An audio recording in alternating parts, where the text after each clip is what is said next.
Augmentation des risques d'inondation, montée du niveau de la mer avec une érosion du trait de côte et intrusion saline dans les terres à proximité du littoral.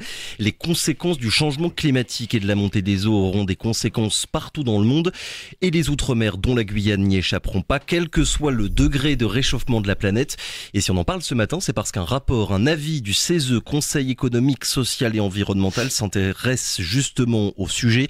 Ça s'appelle la montée des eaux dans les outre-mer. Quelle stratégie pour s'adapter? Cet avis sera voté en assemblée plénière publique dans une dizaine de jours. Pour en parler, l'une de ses rapporteurs est notre invitée ce matin. Bonjour Hélène Sirder.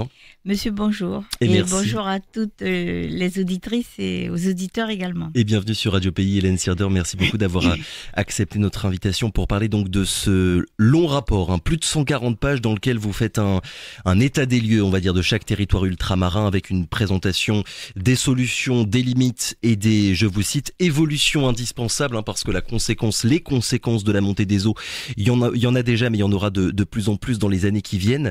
On va déjà faire un focus sur la Guyane. Vous avez mis le nez dans beaucoup de publications scientifiques. Est-ce que, première question déjà, Hélène Sirder, on arrive aujourd'hui à connaître et à anticiper précisément ce qui va se passer dans votre préconisation numéro 5? Vous appelez justement à un développement des connaissances scientifiques, les moyens actuels, les moyens d'analyse, de recherche et de surveillance. Est-ce qu'ils sont aujourd'hui suffisamment développés, Hélène Sirder? Je vais répondre à votre question, mais d'abord, permettez-moi de préciser ce dont il s'agit dans ce rapport, parce que la montée des eaux, c'est pas très parlant, et il nous faut préciser ce dont il s'agit. Oui.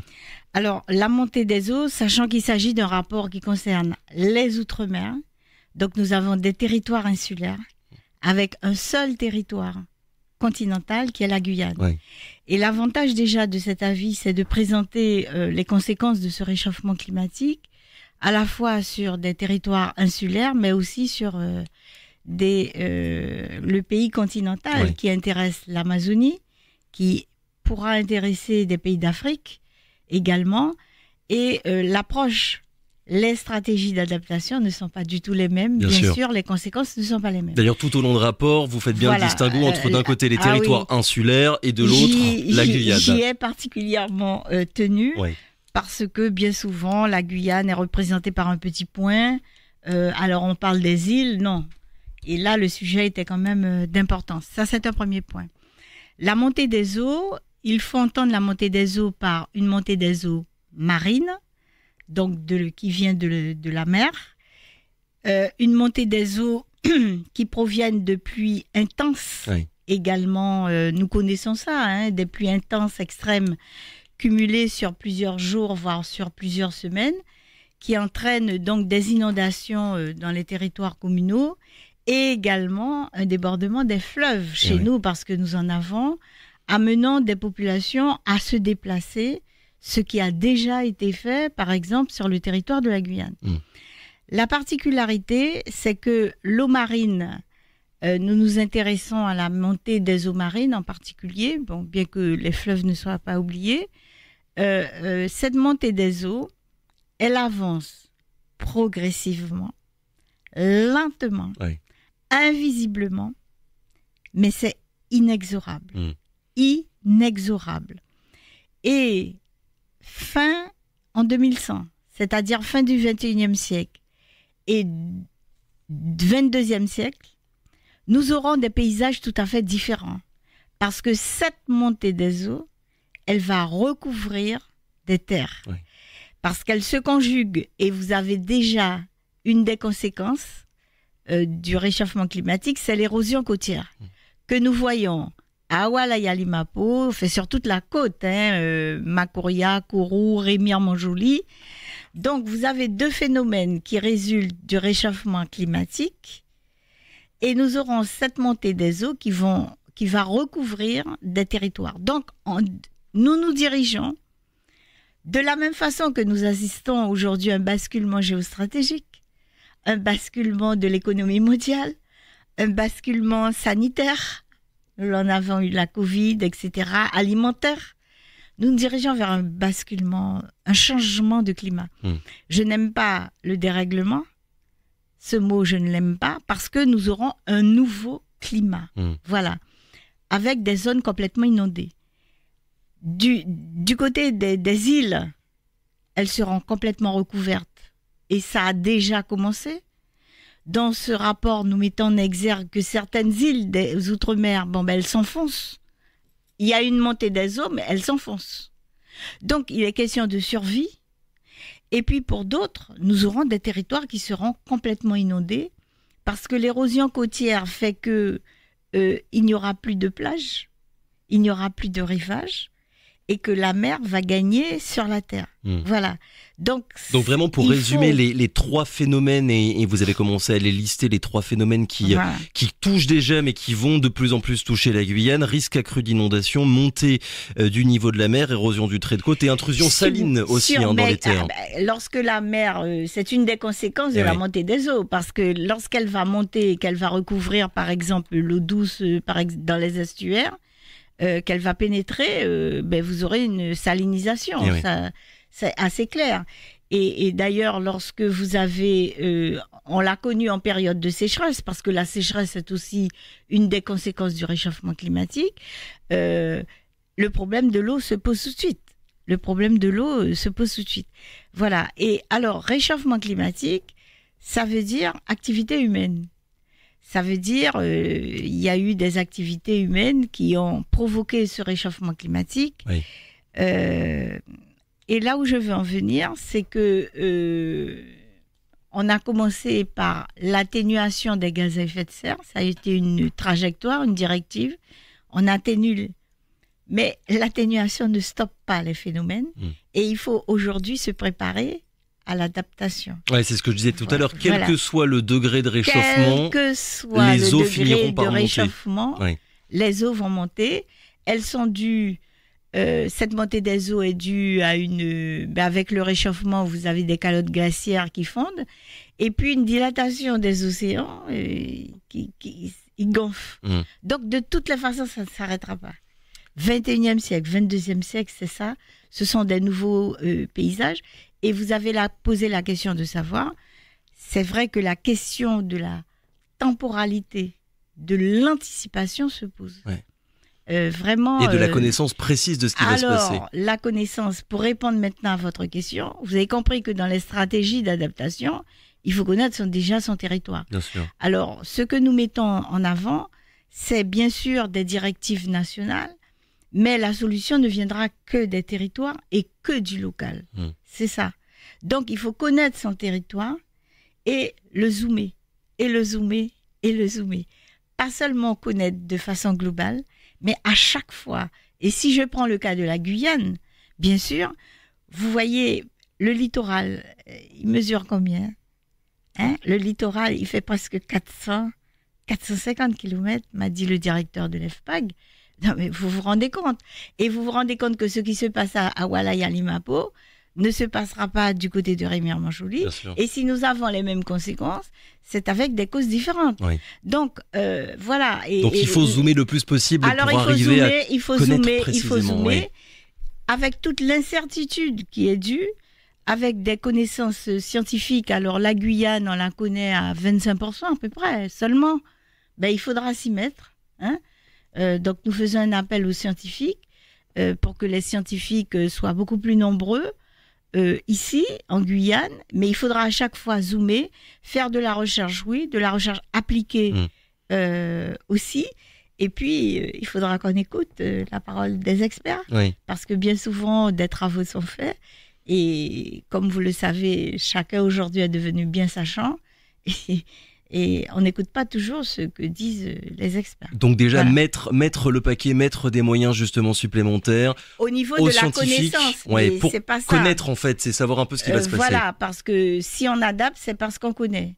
Donc la connaissance actuelle, c'est d'essayer de stopper tous ces phénomènes-là par des stratégies d'atténuation. C'est une nécessité, je dirais une nécessité absolue.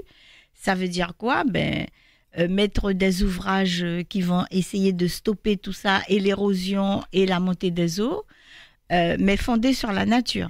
Pas de digues, on évite les enrochements aussi, qui peuvent bousculer, parce que nous avons en Guyane une dynamique côtière tout à fait particulière avec des bancs de vase, vous savez, qui viennent de l'Amazone, qui vont jusqu'au Venezuela et qui nous protègent. Bancs de vase, le trait de côte le plus dynamique du monde, comme on dit souvent. Le plus dynamique du monde, mais qui nous a aussi protégés de l'érosion et qui nous protège également parce que nous avons ces palétuviers, voilà. Mais le changement climatique fait que ils ne disparaîtront pas, mais ils s'espacent de moins en moins, si vous voulez. On reviendra évidemment sur ces différentes solutions à mettre en place à court, moyen et long terme, Hélène Sirdeur.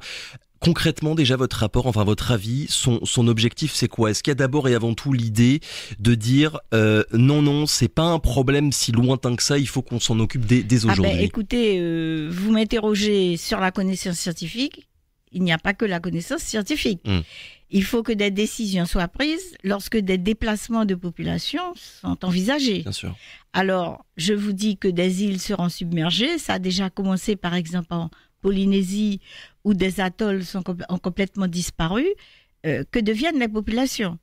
Vous avez des îles, par exemple, d'outre-mer, je parle toujours de l'outre-mer, qui ont une configuration géographique très, très, très montagneuse, avec des parties basses, et c'est bien là que les populations se sont mises, c'est là que se fait l'agriculture, c'est là que se fait, etc.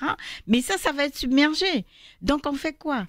Et il faut commencer à regarder le provisoire tout de suite, en attendant une décision qui va être inéluctable. Soit on peut reculer, ou soit on déplace. Qu'est-ce que vous pensez d'ailleurs de la prise de conscience, Hélène Sirdeur, la prise de conscience de la part de la population de manière générale sur ce point? Vous faites deux préconisations, une d'abord avec des actions de sensibilisation dans les classes pour les élèves, et puis sur le volet économique des opérations pour que les entreprises puissent s'adapter à ce qui va se passer. Est-ce que le premier combat, c'est d'abord et avant tout celui de la prise de conscience et de toute la société, la population? La connaissance scientifique, vous l'avez posée. Ouais. Après, il faut arriver à faire passer le message. Alors, le rapport que fait le CESE n'est pas le premier. Bien sûr. L'Assemblée nationale s'est penchée, le Sénat, la Cour des comptes. Vous avez déjà des organismes. Alors, oui, est-ce que les populations des territoires d'outre-mer ne sont pas déjà sensibilisées? Elles ont les pieds dans l'eau. C'est ce que je suis en train de dire. Elles ont déjà les pieds dans l'eau. Si vous prenez la population de Awalaya-Limapo, elle a quand même conscience. Alors, peut-être de la durabilité du phénomène, je ne sais pas. Oui. Mais en tout cas, elles ont les pieds dans l'eau. À Kourou, par exemple, en 88, vous avez une submersion marine rapide qui a fait disparaître des routes. Une route, en tous les cas. Donc, il y a eu des déplacements. Et c'est ça qui va se poser. Alors, une sensibilisation pour ceux qui savent, leur expliquer la durabilité et le changement de paysage que nous aurons. Oui, les entreprises, elles ont été également auditionnées, vous avez vu, elles ont rendu un rapport.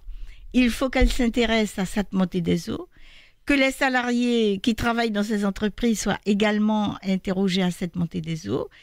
Ceux qui font les logements, mais on s'y penche déjà, parce qu'on envisage de futurs logements, par exemple sur Pilotis. Il m'a été dit par le président, le directeur général de l'EFPAG, par exemple, que ce ne sont pas en Guyane, par exemple, et nous avons de vastes communes qui seront inondées. Certaines parties seront inondées, oui, d'autres pendant 6 mois, d'autres moins. Et vous aurez, par exemple, des petits polders qui vont se mettre en place, des territoires. Il faudra faire avec. Oui. Il faudra faire avec. Et avec des documents d'urbanisation, par exemple d'aménagement, voir quelles sont les zones rouges, mais quelles sont les zones vertes, celles qui pourront être aménagées, de quelle façon, alors sur Pilotis, etc. Et c'est bien cette sensibilisation-là qu'il faut arriver à donner, qu'il y ait des politiques publiques, que nous avons aussi demandé dans les préconisations que l'État joue un rôle dans le respect des compétences de chacun, parce qu'il y a des compétences, mais un rôle d'animateur en tout cas, qu'il y ait une articulation et une cohérence avec ce qui va aussi se faire, qu'on veille à mettre à jour des documents d'urbanisme. Écoutez, depuis 11 ans, certains ne sont pas à jour. Aujourd'hui, ça ne va plus être possible. Oui. Voyez, donc il y a un très très gros c'est pas qu'un travail. changement de mentalité. Non. Il n'y a pas que la mentalité, je parle de paysage. Mais malgré tout, est-ce que l'équilibre à trouver, on va dire, Hélène Sirder, entre d'un côté la nécessaire prise de conscience et de l'autre, ne pas non plus tomber dans un discours catastrophiste, cet équilibre-là, il est difficile à trouver pour que justement on arrive collectivement à mettre sur la table les solutions qui soient les plus intéressantes. Il faut aborder ce sujet avec beaucoup d'humilité, parce qu'il est question de survie pour ceux qui ne pourront pas reculer. Ceux qui devront être déplacés ailleurs. Il y a un problème de migration aussi qui va se poser. Et puis, ne pas verser dans le catastrophisme. On a beaucoup versé dans le catastrophisme sur beaucoup de sujets qui sont liés à l'environnement. Mais la réalité, elle est brutale. Oui. Toujours brutale, et il faut affronter cette brutalité de la réalité. Alors, et pour entrer dans le détail, pour l'instant, en Guyane, il y a, et c'est ce que votre rapport explique, les communes de Makouria, Cayenne, Awala-Yalimapo, Rémy-Armanjoli, sur la côte, évidemment, seulement Kourou et Mana qui sont directement concernés par la montée des eaux. Est-ce que d'après... Les eaux de mer, marine, je dis saline. Oui, submersion marine, exactement. Est-ce que d'après les projections qu'on a déjà, on est capable de savoir si, au final... toutes les communes du littoral seront impactées, on va dire, à l'horizon 2050, par exemple. Il y a des cartes qui commencent à circuler. Oui. Donc, nous voyons très bien quelles sont les cartes. J'ai vu certaines cartes faites par des EPCI. Donc, il faut zoomer. Il faut zoomer parce que, voilà, c'est un premier jet. Mais comme je vous dis, selon que le vent se lève d'un côté, vous avez vu que nous avons du vent maintenant. Quelquefois. Alors, il peut venir d'un côté ou de l'autre et tout le monde est intéressé. J'ai également interrogé le commandant de la base navale des Gradécanes. Là aussi, on se prépare, il faut zoomer, il faut regarder le rôle des estuaires, ce qu'ils font, qu'est-ce qu'ils peuvent apporter. Quelquefois, ça va bouchonner, donc le rôle normal ne sera pas assuré. Et voilà. Donc, on ne verse pas dans le catastrophisme, mais on dit que nous abordons une nouvelle époque. Je vous ai cité la géostratégie, l'économie qui est en train de changer mondiale, l'alimentation, il faut assurer sa souveraineté.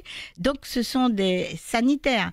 Et il y a un problème ici aussi qui se pose, c'est que nous avons une faune sauvage. Donc, nous avons la possibilité de reculer, mais nous reculons de quel côté ? Et jusqu'où et jusqu'à quelle distance ? Et vous pensez que la faune sauvage, elle se rapproche aussi. Et on fait comment ? Donc, la protection de l'environnement, c'est une notion nouvelle. Ce sont des concepts nouveaux qu'il nous faut mettre en place. Et vous avez aujourd'hui des scientifiques, alors des chercheurs au niveau de la santé, qui mettent en avant One Health. C'est un nouveau concept, la santé animale et la santé humaine. Les deux sont liés. Les deux sont liés et vous verrez qu'il y a des interactions, non seulement une complexité des phénomènes, mais une interaction au niveau de tout ce qui se passe, une interaction aussi au niveau des solutions. Oui, on l'a bien vu, et on l'avait bien vu il y a quelques années, notamment avec la crise du Covid-19. Voilà, donc qui fabrique, etc. C'est la fabrication, c'est ci, c'est ça, c'est... Voilà. On sait bien qu'en Guyane, Hélène Sirder, près de 90% de la population vit sur le littoral. Est-ce que ça complique peut-être encore plus qu'ailleurs les stratégies d'adaptation dont vous parlez dans votre rapport ? Nous vivons sur le littoral historiquement. Il faut savoir que la départementalisation de la Guyane n'a concerné que la bande littorale, pas le territoire de l'Inini. Donc on ne peut pas être étonné que tout le monde se soit mis sur le Bien sûr, il y a des explications historiques. Il y a déjà une explication historique. Et tout le territoire de l'Inini avait été laissé comme ça, je dirais, toujours sous régime colonial. Et cette réunification, date, sauf erreur de ma part, il faudrait que je vérifie, mais elle n'est pas si lointaine que ça. Je ne vais pas vous annoncer de chiffres, mais en tous les cas, elle n'est pas si lointaine que ça. Et ce phénomène marin, à l'intérieur de la Guyane, nous le retrouvons avec les fleuves. Écoutez, moi j'ai souvenir, pour être allé à Grand Senti par exemple, juste après une crue, Moi, j'ai ces images qui m'ont marqué. Camopi m'a marqué aussi. Toujours les pieds dans l'eau, toujours, etc. Donc, c'est ça. Ce sont ces phénomènes-là qui vont s'accélérer. J'ai appris qu'il y a une dégradation des berges du côté, par exemple, de Constanti, due alors à un phénomène corrosif amené par l'orpaillage clandestin. Mais il faut se soucier aujourd'hui de tout ça. Alors, il y a une solitude, je dirais aussi, des maires qui se retrouvent avec des compétences importantes. Limitées ? Importantes au contraire, sur le sujet. Voilà, qu'il faut accompagner. Je pense aussi à l'État, voilà, qu'il faut accompagner dans la cohérence, dans la coordination, mais pas accompagner en disant voilà ce que vous... Mais assurer aussi un suivi. Je vous parle de documents d'urbanisme et les préconisations que nous faisons, alors c'est ce rôle d'animateur en tout cas, et une simplification de tous ces documents d'urbanisme. Écoutez, il y a toute une liste et je ne sais pas qui peut se retrouver avec des plans de stratégie de ça, d'adaptation, des PPRI. PPRI, c'est plan d'inondation des risques. Ensuite, inondation. Alors, il y a des compétences qui sont éclatées entre énormément d'élus d'institutions. Moi, je n'ai jamais non plus compris pourquoi les communes avaient la compétence exclusive, on appelle ça GEMAPI, sur la gestion des milieux aquatiques et le littoral, et que malgré tout, quand on délivre un permis de construire, par exemple, vous avez des freins au niveau de l'eau parce que il faut regarder. Écoutez, aujourd'hui, il faudra bien simplifier tout ça. Il faut que le SAR, qui est le document phare, ramène à lui tous ces documents-là. Le SDAGE, qui doit être pensé en fonction de la montée des eaux. Voilà, bon. Hélène Siader, j'aimerais qu'on parle justement, on a commencé un petit peu à en parler tout à l'heure, des réponses à apporter, les stratégies à mettre en place. Est-ce que, vu que le niveau de la mer va monter, à vos yeux, il faut qu'on se dise protégeons la côte, construisons des digues, des aménagements urbains pour protéger ce qui existe déjà, ou bien il va falloir déloger des personnes et construire plus dans les terres comme c'était déjà le cas. Vous l'avez dit tout à l'heure à Kourou et à Yalimapo. Je pense avoir déjà répondu. Oui, mais ce serait intéressant de revenir sur les raisons pour lesquelles finalement il faut privilégier une solution plus qu'une autre. Il y a aujourd'hui, les communes mettent en place des ouvrages de protection. Oui. Pour tenter de ralentir. J'ai déjà indiqué que le ralentissement était fait, non pas dans un but pour être durable, mais pour prendre des décisions. En Guyane, nous pouvons envisager un recul ou des déplacements, ce qui a déjà existé à l'intérieur de la même commune. Bon, donc aujourd'hui, il faut s'y pencher. Et il faudra bien arriver à prendre des décisions. Mais le recul reste possible. Le littoral, vous me parlez du littoral, mais il va disparaître. Il sera sous les eaux. Il n'y en aura plus. Ouais. Donc le fantasme de la digue qui protégera la montée des eaux, il faut l'oublier. Le fantasme... D'ailleurs, ça n'a jamais été appliqué ici, pratiquement. On a toujours eu des solutions fondées sur la nature, grâce à nos populations, les populations autochtones en particulier, qui n'ont jamais... alors c'est vrai qu'avant, pour elles, il y avait le nomadisme.